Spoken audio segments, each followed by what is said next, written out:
Hello students, welcome to law excellence IAS academy. ఈరోజు మనం జనవరి 3 నాటి ఈనాడు న్యూస్ పేపర్లోని ఇంపార్టెంట్ కరెంట్ అఫైర్స్ మీద డైలీ క్విజ్ అనేది చూద్దామండి. ఈరోజు ఫస్ట్ క్వశ్చన్ చూడండి. కాలుష్య కారకం మరియు వ్యాధి యొక్క క్రింది జతలను పరిగణించండి. సో మనకి ఈరోజు గ్రౌండ్ వాటర్ కంటామినేషన్ మీద ఆర్టికల్ రావడం జరిగింది. ఆ కంటెక్స్ట్లో ఈ క్వశ్చన్ని ఫ్రేమ్ చేయడం జరిగింది. ఇక్కడ 1 by 1 చూడండి. నైట్రేట్స్ వలన బ్లూ బేబీ సిండ్రోమ్ అనేది వస్తుంది. ఇది కరెక్ట్ అండి, రాంగా? ఎస్, నైట్రేట్స్ వలన బ్లూ బేబీ సిండ్రోమ్ అనేది వస్తుంది. సెకండ్ వన్, క్యాడ్మియం వలన బ్లాక్ ఫుట్ డిసీజ్ అనేది వస్తుంది. సో ఇది రాంగ్ అండి. అండ్ ఆర్సనిక్ వలన ఇటాయ్ అనే డిసీజ్ వస్తుంది. ఇది రాంగే. మనకి క్యాడ్మియం వలన ఇటాయ్, ఆర్సనిక్ వలన బ్లాక్ ఫుట్ డిసీజెస్ వస్తాయి. ఈ రెండు ఇంటర్చేంజ్ అయినాయండి, కాబట్టి ఈ రెండు కూడా రాంగ్. పాదరసం అంటే మెర్క్యూరీ వలన మినమటా డిసీజ్ అనేది వస్తుంది. ఎస్, ఇది కరెక్ట్ అండి. మనకి మినమటా డిసీజ్ అనేది మెర్క్యూరీ పొల్యూషన్ వలన వస్తుంది. ఫ్లోరిన్ వలన స్కెలిటల్ ఫ్లోరోసిస్ అనే డిసీజ్ వస్తుందండి. సో యాక్చువల్గా ఇది కూడా కరెక్టే. ఇప్పుడు ఎన్ని పేర్స్ కరెక్ట్ అయినాయి? మనకి 1, 2, 3 పేర్స్ అనేవి కరెక్ట్ అయినాయి, కాబట్టి 3 పేర్స్ కరెక్ట్. ఇక్కడ ఆన్సర్ ఏమవుతుందండి? C is the correct answer. మన నెక్స్ట్ క్వశ్చన్ చూడండి. ఇటీవల వార్తలలో ఉన్న పిగ్ బుచరింగ్ అనే పదం దేనికి సంబంధించినది? సో ఈరోజు పిగ్ బుచరింగ్ అనే కాన్సెప్ట్ని డిస్కస్ చేయడం జరిగింది మనకి. సో ఈ కంటెక్స్ట్లో ఈ క్వశ్చన్ని ఫ్రేమ్ చేశానండి. సో పిగ్ బుచరింగ్ అనేది రీసెంట్గా న్యూస్లో ఉంది. ఇది ఇక్కడ చూడండి ఆప్షన్స్. ఏ, జంతువులలో వైరల్ వ్యాధి. అంటే ఈ పిగ్ బుచరింగ్ అంటే జంతువులలో వైరల్ వ్యాధికి సంబంధించినదా అండి? కాదు. అండ్ సెకండ్ వన్, మాంసం ఎగుమతులకి పిగ్ బుచరింగ్కి సంబంధం లేదు. యాక్చువల్గా బుచరింగ్కి మీట్కి మనము కనెక్ట్ చేస్తాము, బట్ రెండు రాంగ్. మాంసం ఎగుమతులకి పిగ్ బుచరింగ్కి సంబంధం లేదు. అండ్ సి, సైబర్ మోసాలు. యాక్చువల్గా ఆన్సర్ సి అండి. మనకి పిగ్ బుచరింగ్ అంటే పెట్టుబడులలో మోసాలని, సైబర్ స్పేస్ ద్వారా పెట్టుబడి మోసాలని మనము పిగ్ బుచరింగ్గా చెప్పుకోవచ్చు. జనరల్గా పిగ్స్ని బుచర్ చేసేటప్పుడు అంటే చంపేటప్పుడు దానికి బాగా ఫుడ్ పెట్టి అది బాగా బలిసిన తర్వాత దానిని చంపి మాంసాన్ని విక్రయిస్తారు. సో ఈ కాన్సెప్ట్ని కూడా మనము ఈ సైబర్ స్పేస్లో కనెక్ట్ చేస్తారు. ఎట్లాగా? ఈ పెట్టుబడుల మోసాలలో మొదట ఇన్వెస్ట్మెంట్ చేసిన వాళ్ళకి తక్కువ మొత్తంలో ఇన్వెస్ట్ చేస్తారు. వాళ్ళకి ప్రాఫిట్స్ ఎక్కువ వచ్చేలాగా వాళ్ళని ట్రాప్ చేస్తారండి. వన్స్ వాళ్ళది నమ్మిన తర్వాత ఎక్కువ మొత్తంలో పెట్టుబడులు పెట్టడానికి ట్రాప్ చేస్తారు ఈ సైబర్ నేరస్తులు. సో ఎక్కువ మొత్తంలో పెట్టుబడులు పెట్టిన తర్వాత ఆ సొత్తుని ఈ సైబర్ నేరస్తులు దోచుకుంటారండి. దీనినే పిగ్ బుచరింగ్ కాన్సెప్ట్ అని పిలుస్తారు. సో ఇది సైబర్ మోసాలలో ఒక రకమైన నూతన విధానంగా చెప్పవచ్చు. అండ్ డి, స్టాక్ మార్కెట్స్ దీనికి లింక్ లేదు. ఆన్సర్ ఏమవుతుందండి? C is the correct answer. మన థర్డ్ క్వశ్చన్ చూడండి. సావిత్రిబాయి పూలేకి సంబంధించి క్రింది ప్రకటనలను పరిగణించండి. సో జనవరి 3 సావిత్రిబాయి పూలే గారి జయంతి సందర్భంగా మనకి ఈరోజు న్యూస్ ఆర్టికల్స్ రావడం జరిగింది. ముఖ్యంగా తెలంగాణ రాష్ట్ర ప్రభుత్వం రాష్ట్ర మహిళా ఉపాధ్యాయ దినోత్సవంగా సావిత్రిబాయి పూలే గారి జయంతిని అధికారికంగా ప్రకటించడం జరిగింది. సో ఆ కంటెక్స్ట్లో ఈ క్వశ్చన్ని ఫ్రేమ్ చేయడం జరిగిందండి. స్టేట్మెంట్ 1 చూడండి.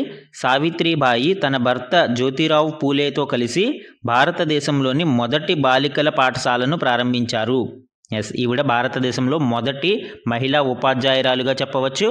అలానే తన భర్తతో కలిసి 1848లో పూణేలో మొదటిసారిగా బాలికల కోసం ఒక పాఠశాలను ఏర్పాటు చేశారు. బాలికలు, అణగారిన వర్గాల కోసం ఈ పాఠశాలను తెరిచారండి. సో ఫస్ట్ స్టేట్మెంట్ ఇక్కడ మనకి కరెక్ట్ అవుతుంది. సెకండ్ వన్ చూడండి. మహిళల విద్యను ప్రోత్సహించడానికి ఆమె భారత్ స్త్రీ మండలిని ప్రారంభించారు. సో యాక్చువల్గా స్టేట్మెంట్ 2 అనేది రాంగ్ అండి. ఎందుకు?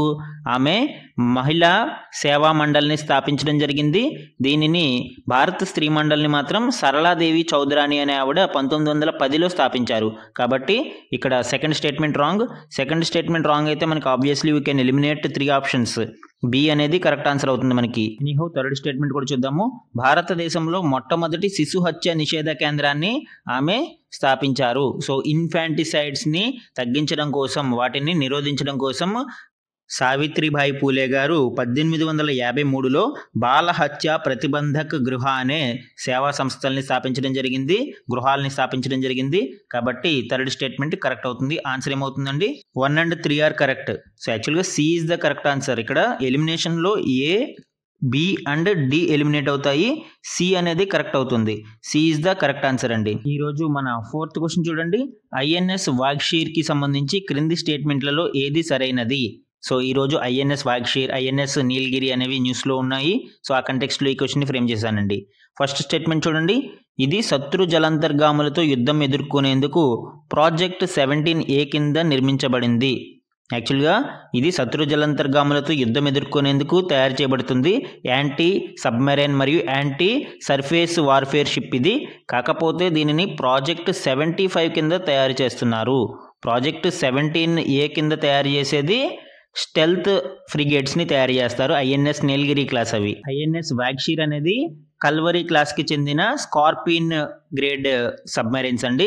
సో ఇవి ప్రాజెక్ట్ 75 కింద తయారు చేయబడతాయి. అంటే ఆన్సర్ ఫస్ట్ స్టేట్మెంట్ ఏమవుతుందండి? రాంగ్ అవుతుంది.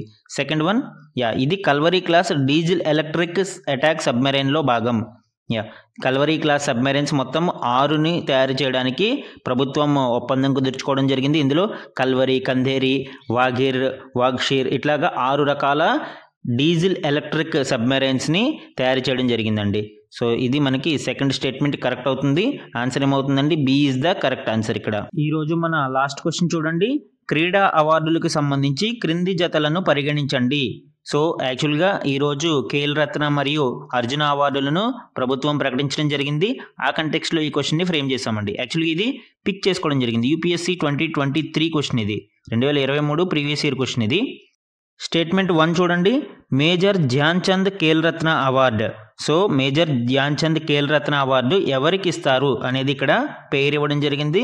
గత 4 సంవత్సరాల కాలంలో ఒక క్రీడాకారుడు చేసిన అత్యంత అద్భుతమైన మరియు అత్యుత్తమ ప్రదర్శన కోసం దీనిని ఇస్తారు. ఎస్ కరెక్ట్ అండి. మేజర్ ధ్యాన్ చంద్ ఖేల్ రత్న అవార్డుని అత్యంత అద్భుతమైన క్రీడాకారులకి ఇది ఇవ్వడం జరుగుతుంది. కాబట్టి first one correct. Second one Arjuna award. Arjuna award క్రీడాకారుడు జీవితకాల సాధనకు అంటే సాఫల్యం కొరకు, లైఫ్ టైమ్ అచీవ్మెంట్. సో యాక్చువల్గా ఇది రాంగ్ అండి. మనకి లైఫ్ టైమ్ అచీవ్మెంట్ అంటే మేజర్ ధ్యాన్ చంద్ ఖేల్ రత్న అవార్డు. అర్జున అవార్డుకి సెకండ్ హైయెస్ట్ అవార్డు కాబట్టి మనకి సెకండ్ హైయెస్ట్ అవార్డు కాబట్టి ఇది రాంగ్ అవుతుంది. Third one Dronacharya award. ఇది క్రీడాకారులు లేదా జట్లకు విజయవంతంగా శిక్షణనిచ్చిన ప్రముఖ కోచ్లను సత్కరించడం. సో ద్రోణాచార్యులు అంటే మనకి కౌరవులు పాండవులకి గురువుగా చెప్తారు కాబట్టి కోచ్లను కూడా గురువు స్థానంలో చూస్తాం కాబట్టి వీళ్ళకి ఈ ద్రోణాచార్య అవార్డు అందిస్తారు. కాబట్టి ఇక్కడ థర్డ్ వన్ కూడా కరెక్ట్ అండి. ఫోర్త్ వన్ చూడండి. రాష్ట్రీయ ఖేల్ ప్రోత్సాహన్ పురస్కార్. ఇది రిటైర్మెంట్ తర్వాత కూడా క్రీడాకారులు చేసిన సహకారాన్ని గుర్తించడం కోసం ఇస్తారు. సో ఇది రాంగ్ అండి. ఈ ఖేల్ ప్రోత్సాహన్ పురస్కార్ అనేది కార్పొరేట్స్కి మరియు ఎన్జిఓస్కి క్రీడలను ప్రోత్సహించడం కోసం ఇవి చేసే కృషిని గుర్తించడానికి ఈ పురస్కారాన్ని అందిస్తారు. సో ఇక్కడ 2 pairs correct and 2 pairs wrong. Answer ఏమవుతుందండి? కేవలం 2. B is the correct answer అవుతుంది ఇక్కడ. సో ఇవి ఈరోజు ఈనాడు న్యూస్ పేపర్లోని ఇంపార్టెంట్ కరెంట్ అఫైర్స్ మీద డైలీ క్విజ్ అండి. Thank you for watching.